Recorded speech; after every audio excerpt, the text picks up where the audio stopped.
Ассалаумағалейкум қазақ елі, сіздермен бірге BM Motors. Кеше прямой эфирде көрген бомбаларыңыз бүгін уже полностью экспортқа дайын, документтерінің барлығы бітті, құдайға шүкір.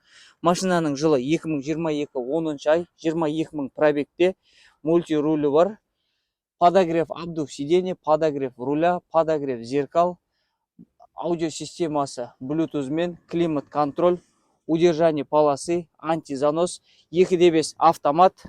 Так, дизель, электропакет. Машинаның аларда полностью рамаларын тексеруден өткіздік. Ешқандай майысқан жері, трещина жоқ, состояниесі идеал. Алды амортизатор, арты рессор болып келеді.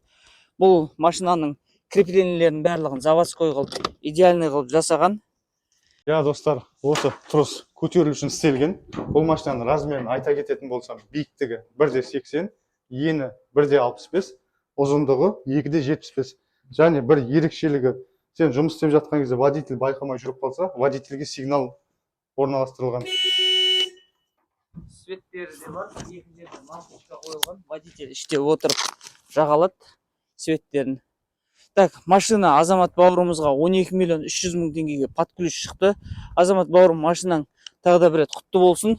Бір ай ішінде кепілді түрде елімізге жеткізіп береміз. Егер де сіздер осындай машиналарды ойланып жүрген болсаңыздар, мынау BM Motors Қазақстанға Кореядан экспорт доставка номер 1 хабарласып, толық ақпарат алып тапсырыс берсеңіздер болады.